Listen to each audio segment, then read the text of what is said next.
Having said all of that, let's proceed right away and let's listen a little bit to your work. Ve başlayalım. Okay?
Okay, thank you very much.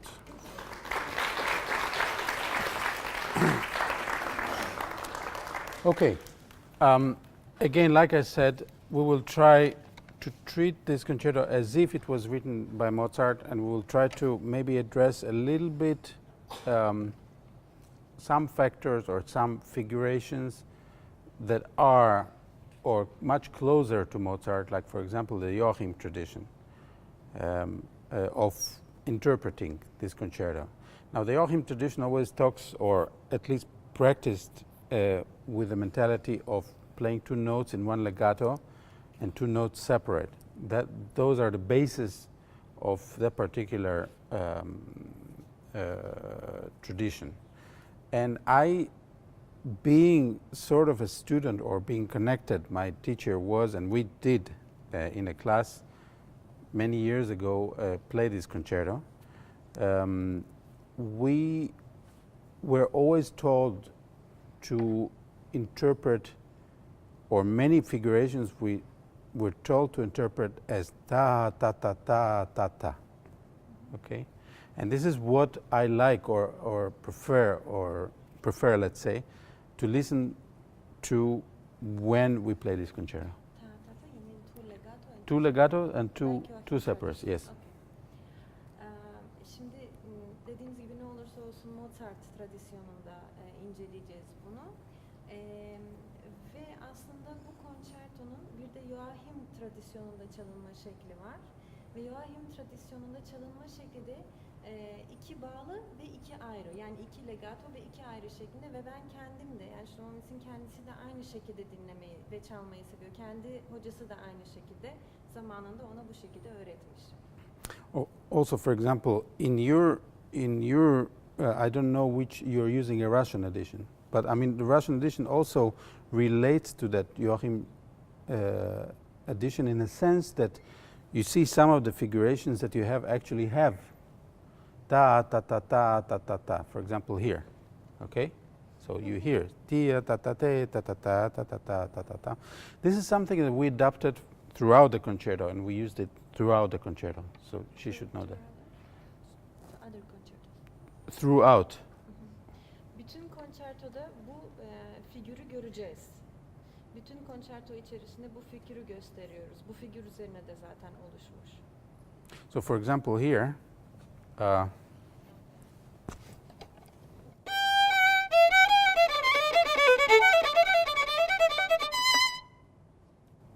okay, we used it all the time. We didn't.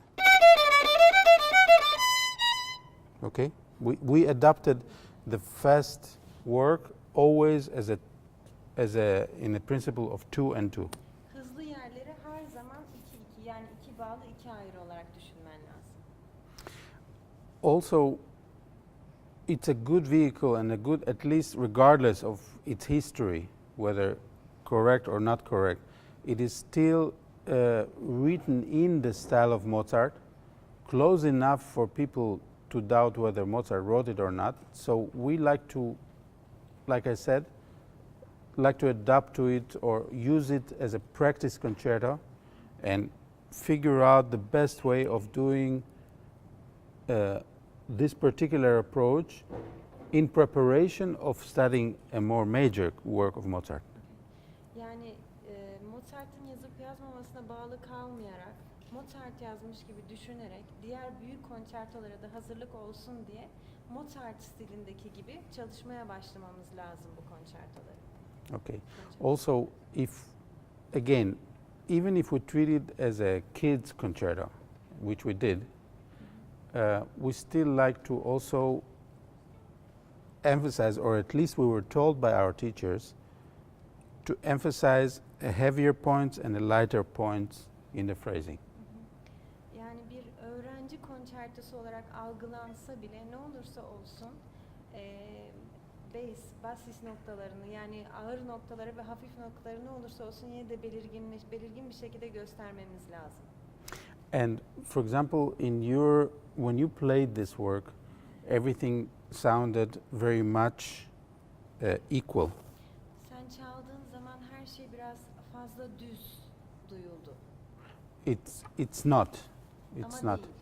And the way we emphasize it, or at least the way we were taught immediately, is to have the heavier points, use more bow, lighter points, use less bow, etc.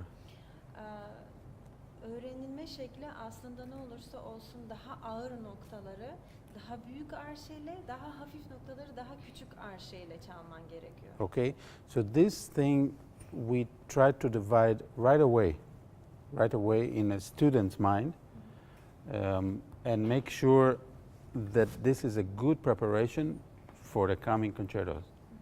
Ve bu şekilde çalışırsan eğer Adelaide konçertosunu daha büyük diğer konçertolar için çok iyi bir temel oluşturacaksın. Okay, so let's start a concerto again, and then we'll start working a little bit on those aspects. Bir daha başlayalım, bunlara çalışacağız. Birazcık daha yavaş yapalım.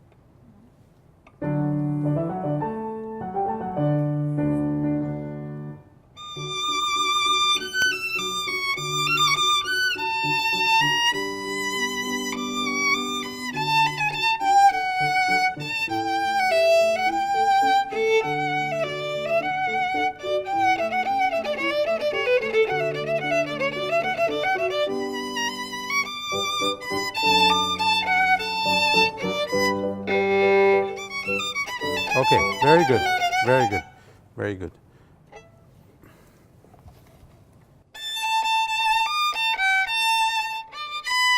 You will make it square.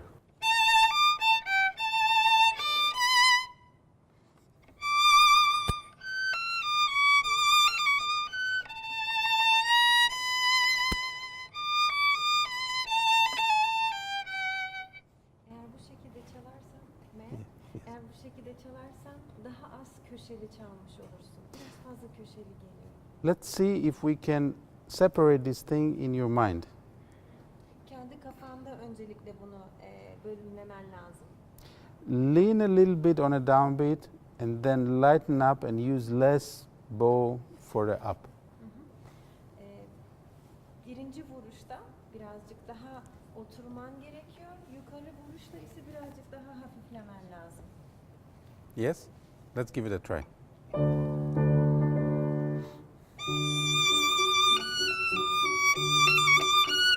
Okay.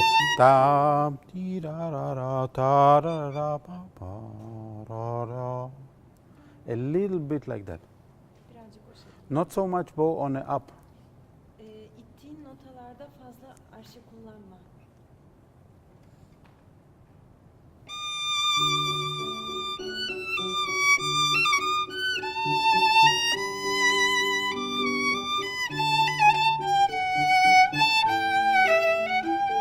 You see? Ta da ra ra ra ta. Ti ra ra ra ra. Pa pa ra ra ra. That's a lighter. Yes, you need to lighten up. And the way we lighten up is simply by reducing the speed of the bow. Aha. Daha hafif kılınması için sadece ve sadece hızını azaltman lazım arşenin ittiğin zaman.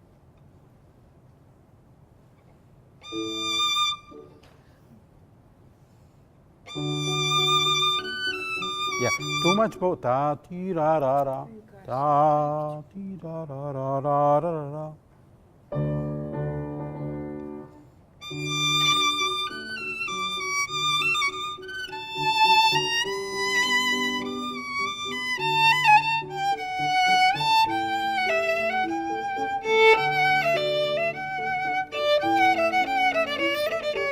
Okay, good. I mean, I think it's more logical, and it has more direction. Daha Okay. mantıklı ve daha çok bir yere gidiyor. Yönü var. It could be done better. You could support it with vibrato in a better way. You can do many other things which a more evolved player does. Vibratoyla da destekleyebilirsin ve daha yetişkin kemancıların yapacağı birçok şeyle bunları destekleyebilirsin biraz önce yaptıkları. Okay? So try it one more time. And also, Bir daha. try to be a little bit more colorful on a down. When you play down, try to use a little bit more vibrato. And then, of course, it needs to be colored. But when you go up, make sure that your left hand is a little lighter or a little bit less vibrato. Just color. So, Arşeyi çektiğin zaman birazcık daha renk katman gerekiyor. Hem sol elinle hem sağ elinle ama ittiğin zaman sol elin de birazcık rahatlamalı. Vibrato açısından. Also here, you did. Okay, you used a lot of bow, which was slowing you down and desynchronizing you with the piano. So, in fact, we immediately go into a reduced bow exchange, or yes, so that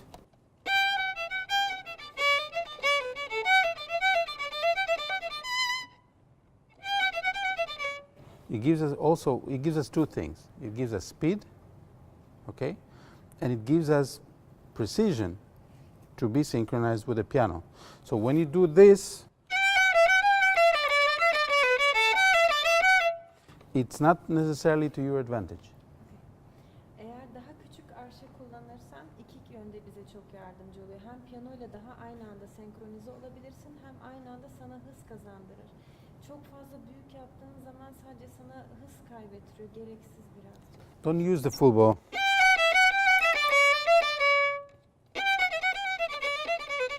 You see how faster I get? Biraz daha hızlı gördüğün mü çaldığını? If necessary. If Gerekiyor. necessary. If necessary. Okay? Let's see if you can try to adapt a little bit of that. Okay? Start from the beginning. Tekrar başla. Don't forget the phrasing.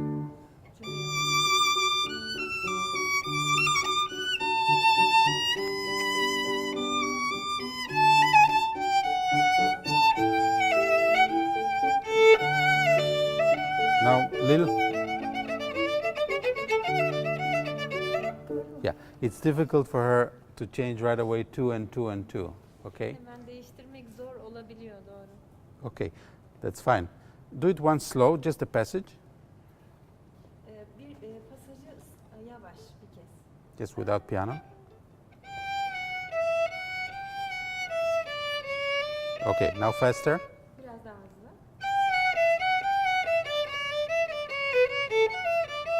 Okay, a little faster. Biraz daha hızlı. You see what happens is when you use that mentality of 2 notes per legato and then 2 notes separate, the bow cannot sustain the separation and it starts jumping. Did you notice that? İki bağlı, iki ayrı yaptığın zaman arşe tele bağımlı kalmıyor ve zıplamaya başlıyor. Fark ettin mi? Okay, let's do it again. Bir daha. Okay, faster. Biraz daha hızlı. Okay. Now to me it sounds a bit more already elegant, a bit more getting to or getting into the style of Mozart. Okay? Let's see if we can adapt that from the beginning, okay? Don't overuse or don't just play full bow for no reason.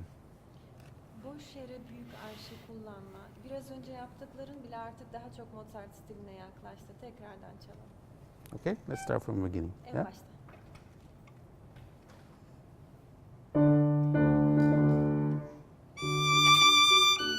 Yeah. You're still using full bow and I'm going to have to stop you.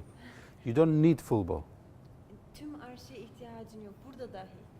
Hala büyük arşe konusu biraz daha küçük.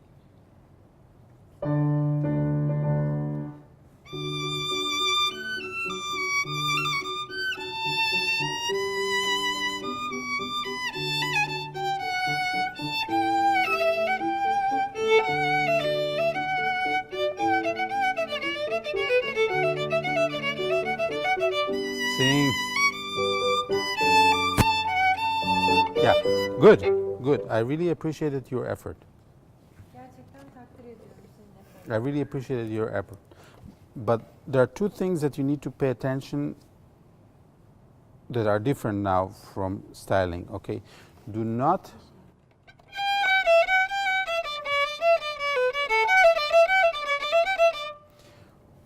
you don't realize, but those things in a way slow you down. Why do they slow you down?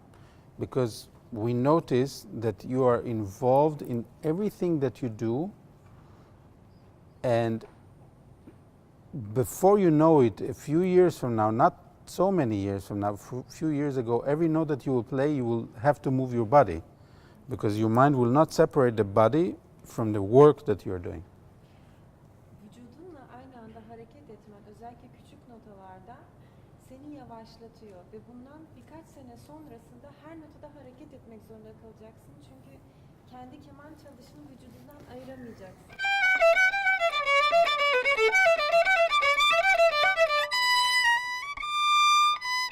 I'm a little bit imitating what you're doing, right? Seni taklit ediyorum şu anda. Did I move my body? I played much faster, but I didn't have to move my body. Also, I did another thing. I used only the bow necessary, just the necessary bow for me to perform the task. Hiç vücudumu oynatmadım ve sadece gerektiği kadar her şeyi kullandım. Daha fazla değil. It doesn't mean that you are non-expressive. Bu ekspresif yani duygusal, dışa vurumcu olmadığın anlamına gelmiyor. For example, I would try to move the body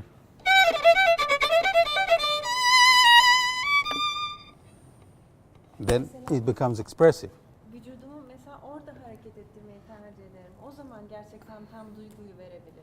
I need you to start to understand that when you move your body, it needs to be for a very valid reason. Vücudunu eğer oynatmaya başlıyorsan gerçekten önemli bir nedeni olmalı. When we talk about natural players, their natural talent moves their body, or their mind moves their body, even regardless of age. They can be very little, but they move their body because they feel the necessity. Their body is attached to the music and to what is important in the music, not just moving. Yetenekli çocuklardan bahsettiğimiz zaman gerçekten onların vücutlarını müziğe göre hareket ettirdiklerini görebiliyoruz. Ama sadece herhangi bir yerde ya da her yerde değil, sadece gerektiği yerlerde. Okay, so I need you to bear this information properly. Don't move unless you really have to move. Gerçekten gerekmedikçe hiç hareket etme ve bu bilgiyi gerçekten kafana iyice yerleştirip çalmanı rica ederim. Unless you are really involved musically, you would like to show something. Sadece gerçekten müzikal bir şey göstermek istediğin zaman hareket et. Okay, you feel strongly. Okay, this is beautiful. I would like to show it to you. So your body moves. Your body moves. Your body serves the music. Okay. Gerçekten güzel bir şey olduğunu hissettiğin anda onunla hareket et. Okay. Try again. Don't start from actually not moving. Start from a technical point of view. We have certain guidelines, and first try to make them function. Öncelikle belirli konuştuğumuz noktalar var. Onları öncelikle hayata geçirmeye çalış. Ondan sonra hareket. Your body will take you. Your body will take you where the music will take you, if you let. Zaten eğer izin verirsen vücudun seni müziğin gittiği yere götürecek.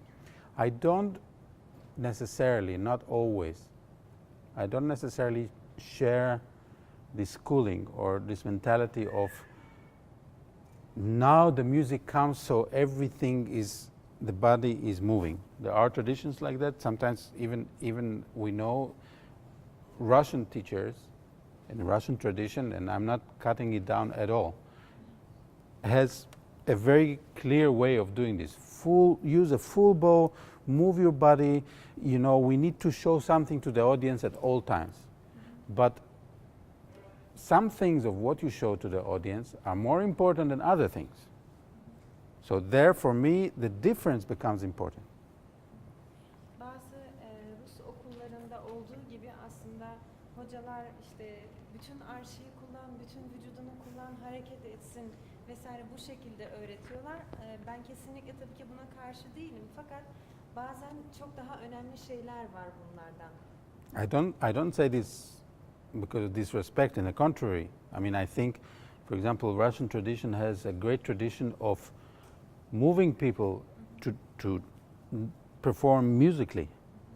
Yani kesinlikle Rus tradisyonunu yadırgamıyorum. Tam tersine, hatta gerçekten performans olarak çok iyi performanslar sergilettiklerini öğrencilerine inanıyorum.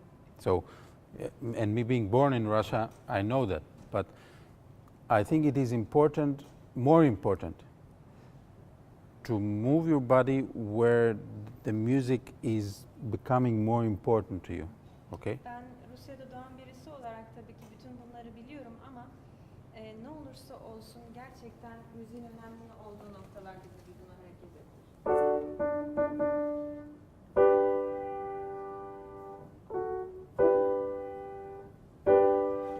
It's a little bit more expressive. I mean, there are many things. I do not wish to go too deeply right now in a masterclass on which chords will be more colorful, which chords will be more beautiful. It's a different issue. And in a student concerto, it is very difficult to convince you, the young student, that this is more important, this is less important. So you might be a little bit confused right now, but there are things that are more important and there are things that are less important. And when you have a speech, there's a height of a speech, end of a phrasing, climax of a phrasing. Those things have reasons, okay? We will not go now into deeper analysis of what this is, but what is important is that you start elegant and actually do not move. Try to bring your package, technical package, into the right position. Aslında şu anda armonik yapılara vesaire girmek istemiyorum masterclass'ta da olduğumuz için. Ve bu yaştaki öğrencilerimize bazen ikna etmek, işte burası daha önemli ya da burası daha önemsiz müzik parçalarında bazen biraz zor olabiliyor. Fakat şu anda kendini toparlaman ve cümlelerdeki bitişleri, başlangıçları ve kulminasyonları düşünerek çalman gerekiyor. For example, I'll give you a very strange example. I mean, some things, for example, you did this. Mesela bunu yaptım.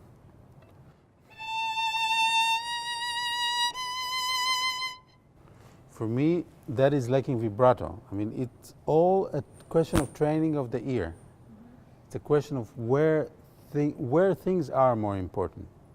So, the main point is to first get into the technical concept. Okay, play it beautifully.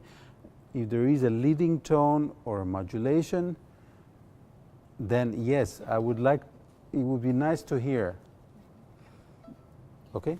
Öncelikle ne olursa olsun teknik konuları halletmen lazım. Ondan sonra modülasyon veya göstermen gereken veya bir yere götüren bir nokta varsa müzikte seni oraları gösterebilirsin. Using too much bow is a disadvantage. Çok büyük arşe kullanmak gerçekten büyük bir dezavantaj. Using too little bow is also a disadvantage. Küçüğü çok küçük kullanmak da çok büyük bir dezavantaj. The truth is really between the two. Ve gerçek aslında tam ikisinin arasında. What is more important, then you use a little bit more bow, a little bit more vibrato, a little less vibrato. You cannot just use vibrato all the time or just long bow all the time. Or just little bow all the time. Büyük arşeyi ve büyük vibratoyu her zaman sürekli ya da küçük arşeyi ve küçük vibratoyu her zaman kullanamazsın. Sadece gerçekten her şeyi tam önemli olduğu anlarda kullanman gerekiyor.